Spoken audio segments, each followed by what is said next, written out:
வணக்கம். சமகால இலக்கியம் வாணிமோகனுக்கும் அதிபர் நடாமோகனுக்கும் இத்துடன் நன்றிகளும் வாழ்த்துக்களும் கூறிக்கொண்டு, ராணி சம்பந்தர் ஜெர்மனியில் இருந்து ஆக்கம் 177 புதையுண்ட வெடிகுண்டுகள் கண்டுபிடிப்பு. 2ஆம் உலகப் போரில் ஜெர்மனியில் புதையுண்ட வெடிகுண்டுகள் அவ்வப்போது கண்டுபிடிக்கப்பட்டு வெடிக்க விடப்பட்டு வருகின்றது. கடந்த 9-10 வருடத்துக்கு முதல் பெடபோன் என்னும் இடத்தில் புதைந்திருந்த குண்டொன்று கண்டுபிடிக்கப்பட்டு வெடிக்க விடப்பட்டது.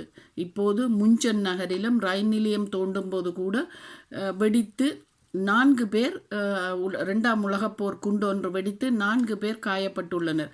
இக்குண்டின் நிறை 550 பவுண்டுகள் என்று கூறப்படுகின்றது.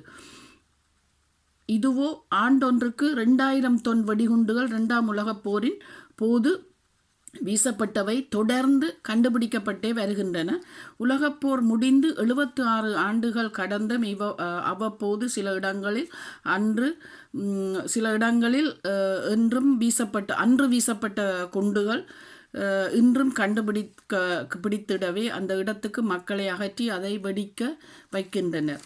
நன்றி, வணக்கமுடன் ராணி சம்பந்தர் ஜெர்மனியில் இருந்து.